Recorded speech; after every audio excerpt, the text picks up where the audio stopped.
Bonjour et bienvenue dans Le Monde Devant Soi, le rendez-vous géopolitique de Slate. Je suis Christophe Caron et je suis en compagnie de Jean-Marie Colombani, directeur de la publication de Slate. Bonjour Jean-Marie. Bonjour Christophe.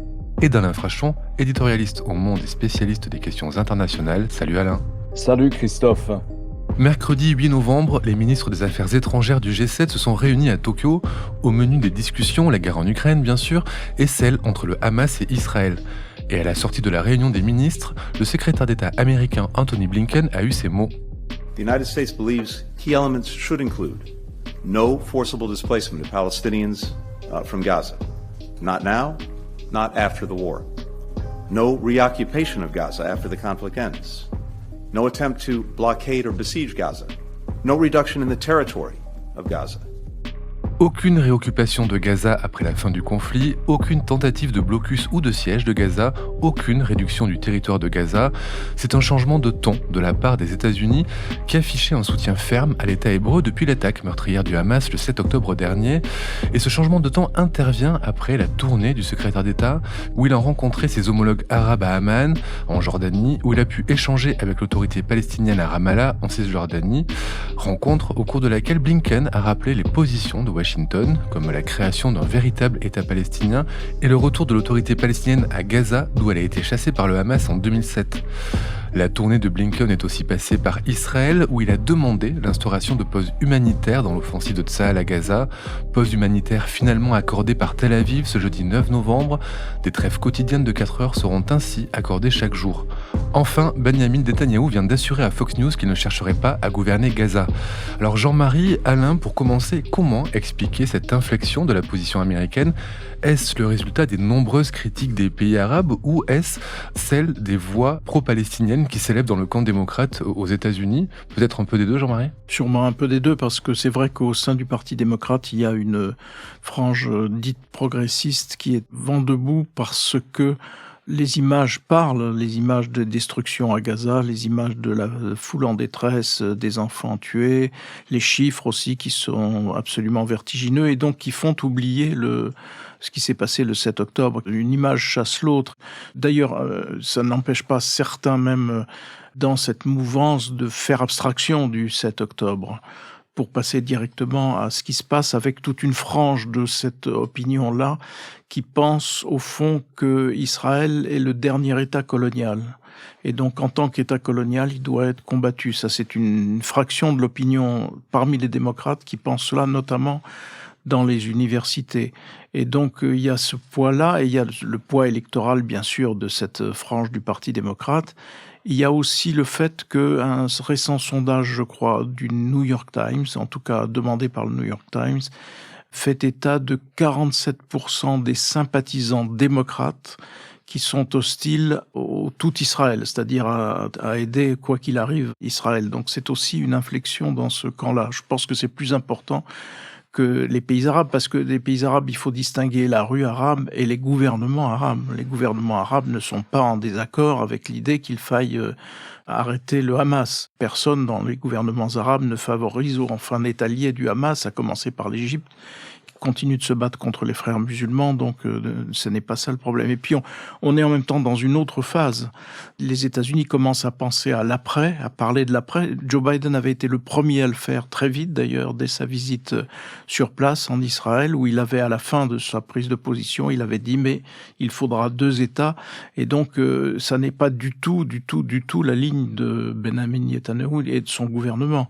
Donc il y a aussi le fait que les États-Unis sont confrontés à un gouvernement dont ils voient bien non seulement les limites, mais les excès et les actes qui sont dommageables, comme par exemple ceux qui continuent d'avoir lieu en Cisjordanie avec des colons qui sont soutenus par l'armée israélienne. Donc c'est un petit peu tout cela qui fait que les États-Unis, maintenant pensant à l'après, commencent à peine, je pense, à faire pression sur Israël, après avoir garanti non seulement Israël, mais aussi garanti que le conflit ne se régionalise pas ou n'explose pas en jouant son rôle de dissuasion vis-à-vis de l'Iran avec les 2 flottilles américaines qui sont au large de cette région. Et pour compléter votre réponse par rapport à l'opinion américaine, Jean-Marie, je reprendrai ces chiffres donnés par Laurence Nardon dans le dernier épisode de New Deal, où elle montrait que plusieurs sondages dans les swing states américains montraient une désaffection des jeunes et des minorités noires envers Joe Biden,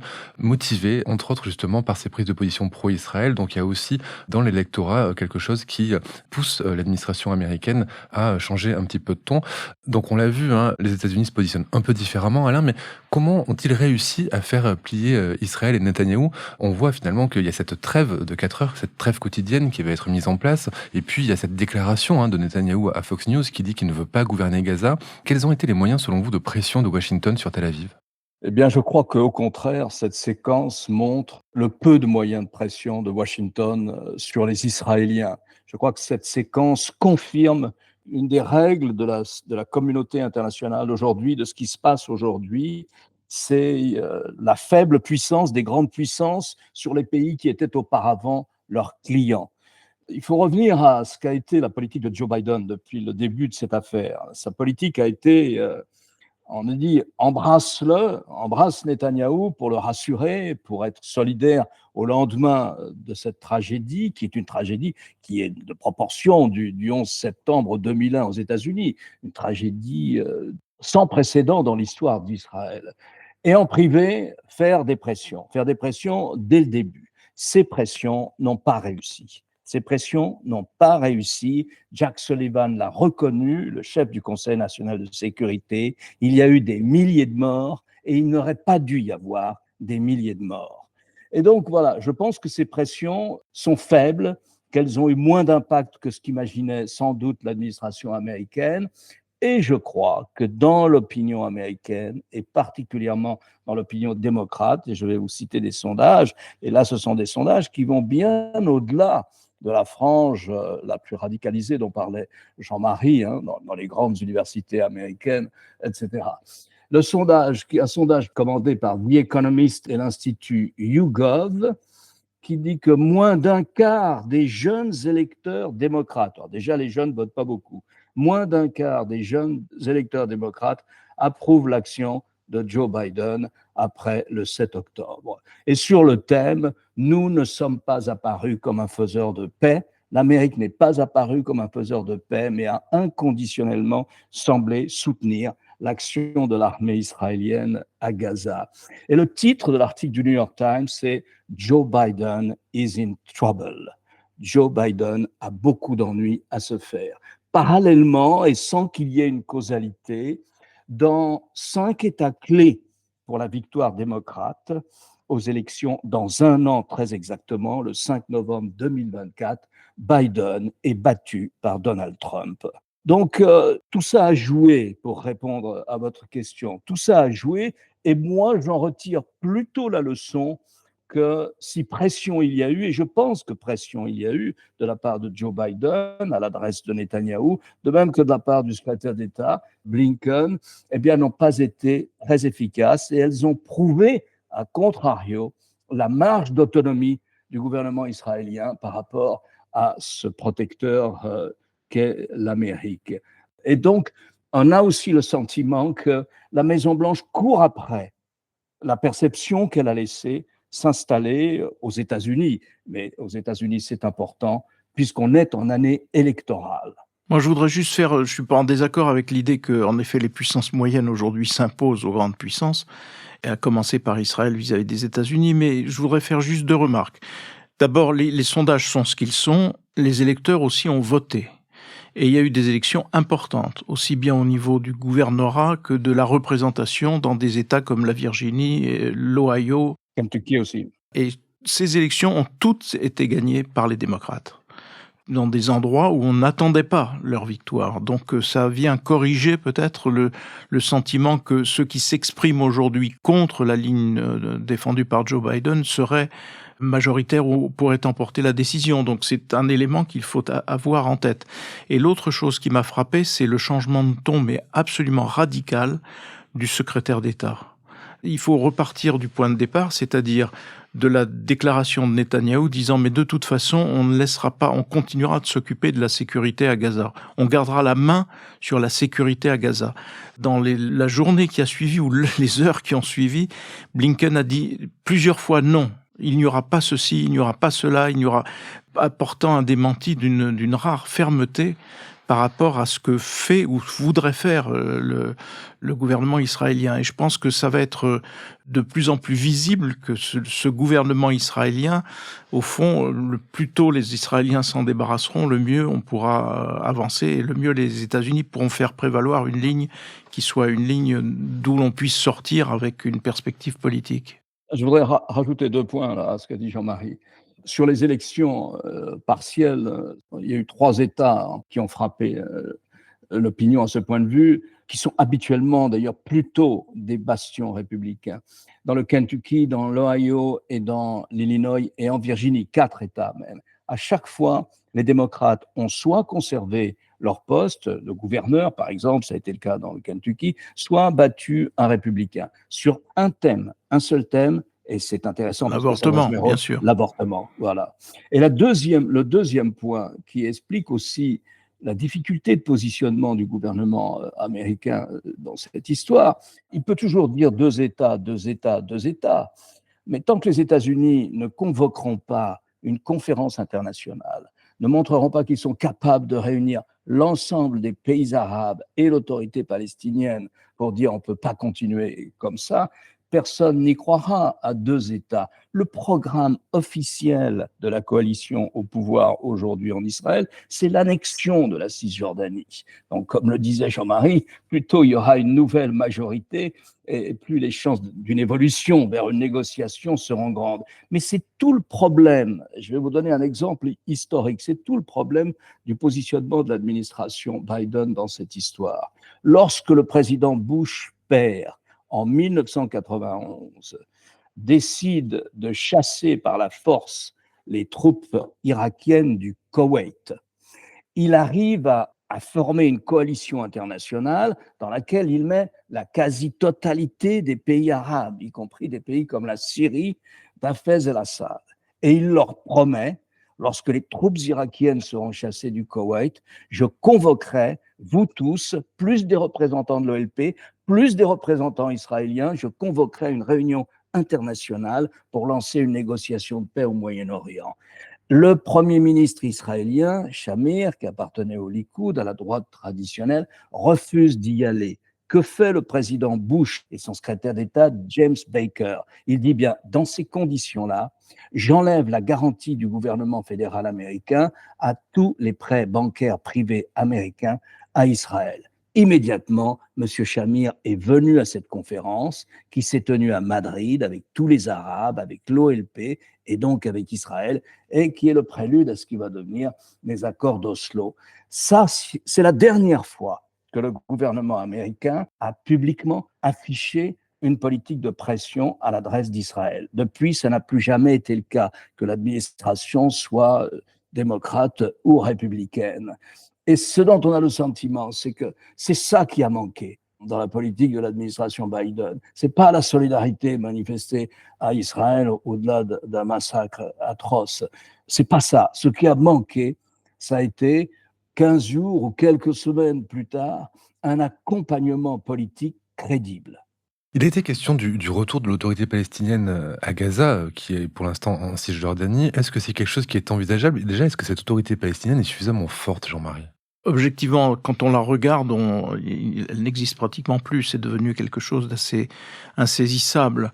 Et pourtant, ce sera l'interlocuteur, parce qu'il n'y a pas d'alternative sinon, c'est le Hamas. Et le grand problème qui est posé aujourd'hui, c'est qu'en Cisjordanie, où sévissent un certain nombre de colons qui est dans une doctrine du gouvernement qui est une doctrine en effet d'annexion, ça provoque du côté palestinien une radicalisation, un raidissement qui profite au Hamas. Donc évidemment, ça rend les choses encore plus compliquées, alors même qu'au sein même de la Cisjordanie, l'autorité palestinienne n'a plus de grand poids.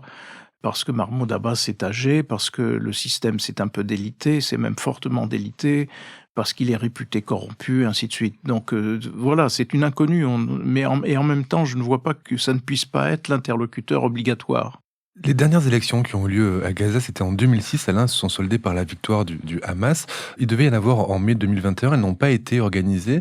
Est-ce que vous pouvez nous expliquer pourquoi? Et est-ce qu'on peut imaginer qu'il y en ait qui se tiennent prochainement justement pour tenter de rétablir une autorité autre que le Hamas dans ce territoire? Ce qu'on peut observer, c'est que pas plus le Hamas à Gaza, qui a imposé un gouvernement dictatorial, que l'autorité palestinienne, qui a imposé un gouvernement autocratique en Cisjordanie, enfin sur la parcelle de Cisjordanie qu'elle gouverne, c'est-à-dire 40% de la Cisjordanie ou un peu moins, n'ont osé respecter leurs propres règles et convoquer des élections. De peur d'être battus, peut-être. En tout cas, c'est intéressant. Le Hamas n'a pas osé et l'autorité palestinienne n'a pas osé non plus.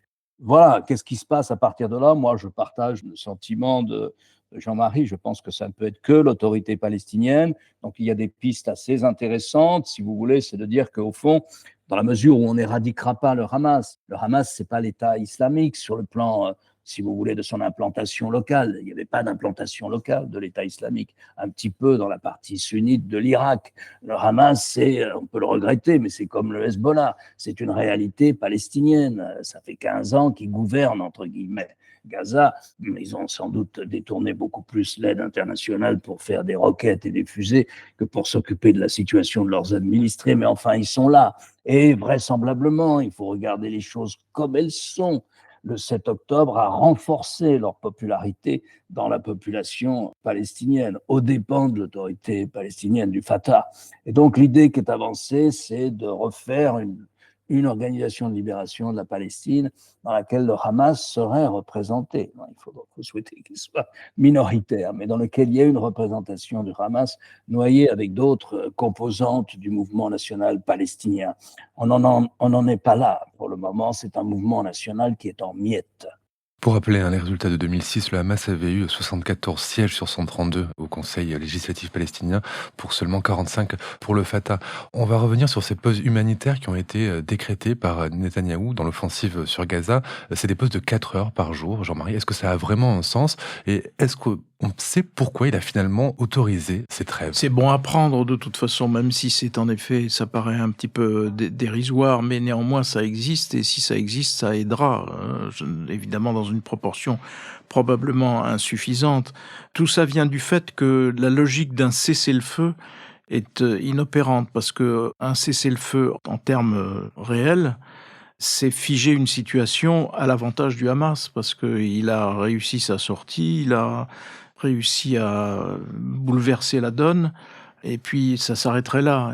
On voit bien que politiquement, un cessez-le-feu n'est pas possible. Donc il reste les pauses humanitaires. Alors les pauses humanitaires, soit elles sont de plus longue durée, soit elles sont de plus courte durée. On voit bien que les Israéliens veulent faire prévaloir l'idée que toute heure concédée est une heure gagnée par le Hamas. Néanmoins, la souffrance de la population est telle qu'elle ne pouvait pas rester constamment aveugle et sourd à ce qui se passe, y compris à ce que l'on va imputer à l'armée israélienne aujourd'hui, c'est difficile parce que la doctrine israélienne est la doctrine de la dissuasion.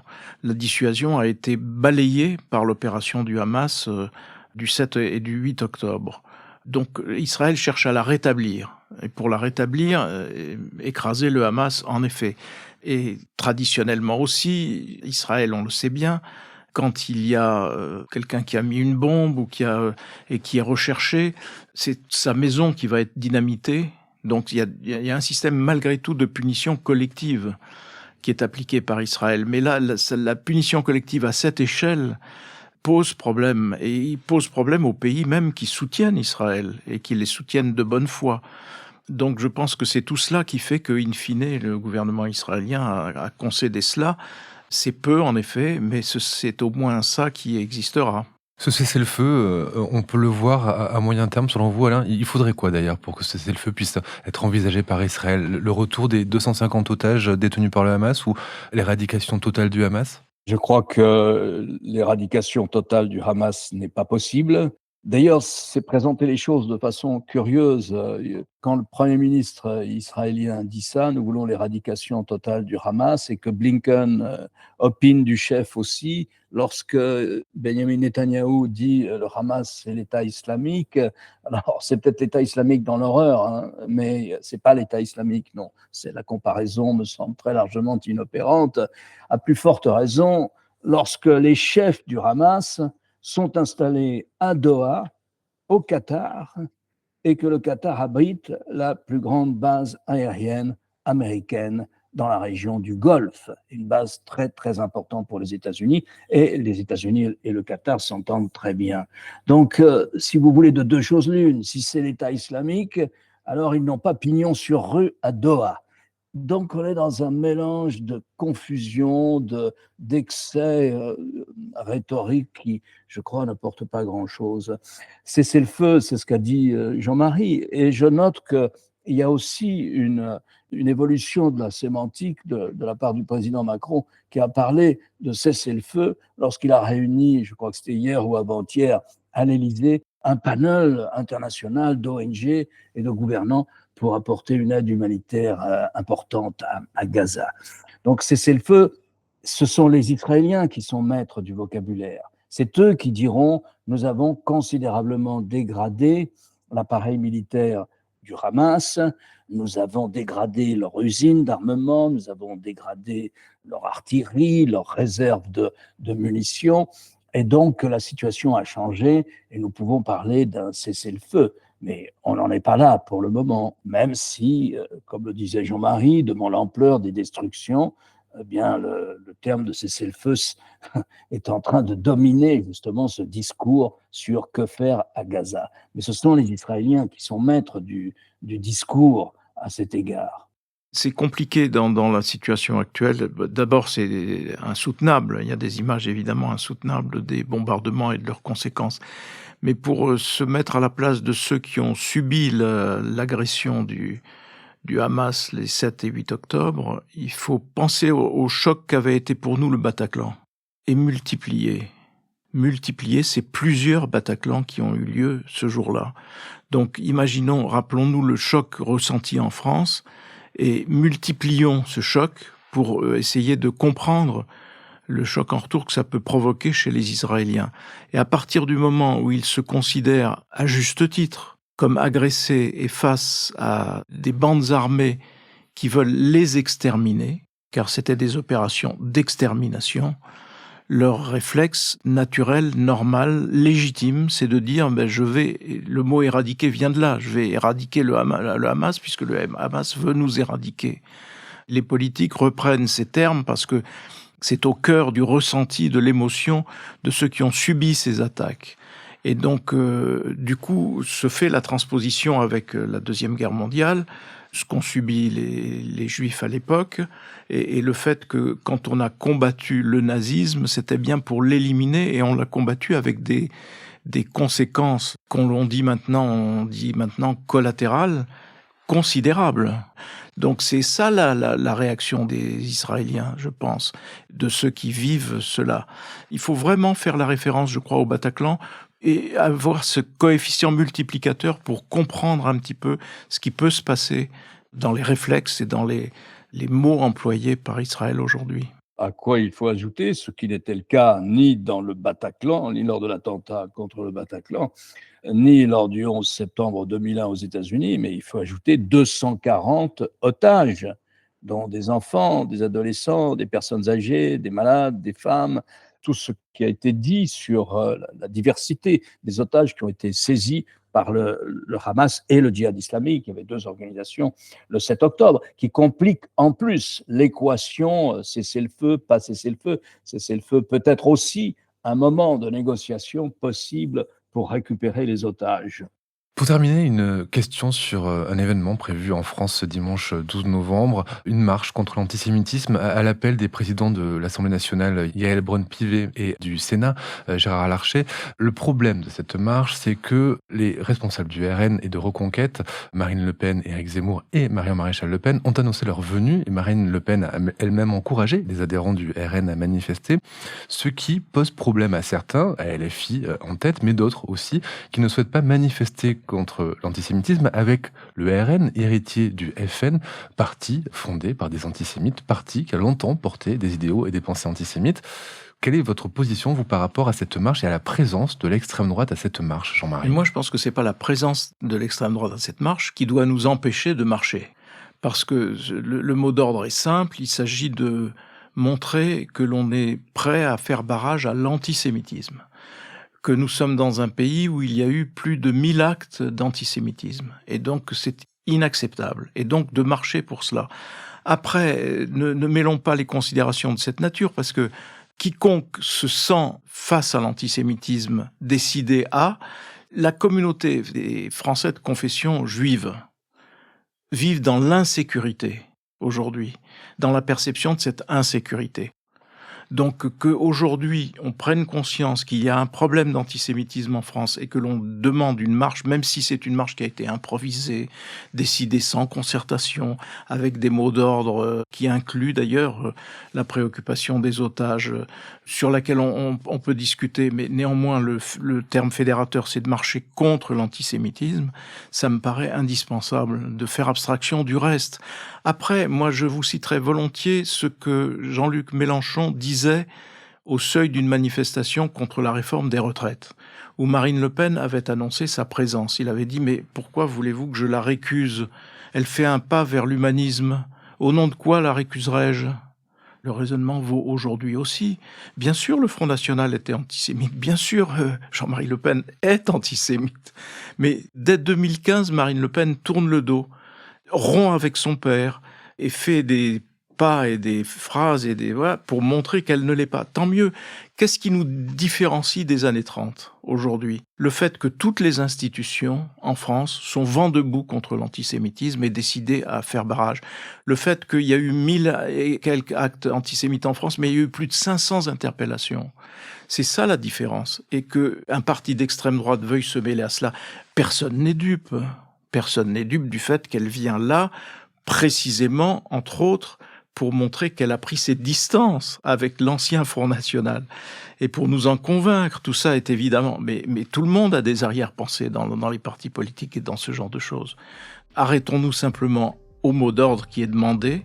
Sommes-nous décidés à faire barrage à l'antisémitisme, oui ou non ? Et puis voilà, vienne qui se sent concerné. Merci Jean-Marie, merci Alain.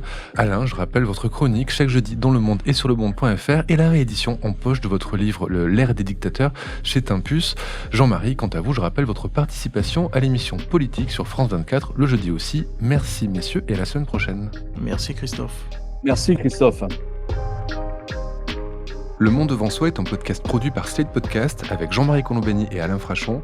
Direction, production éditoriale, présentation Christophe Caron. Montage et réalisation Aurélie Rodriguez.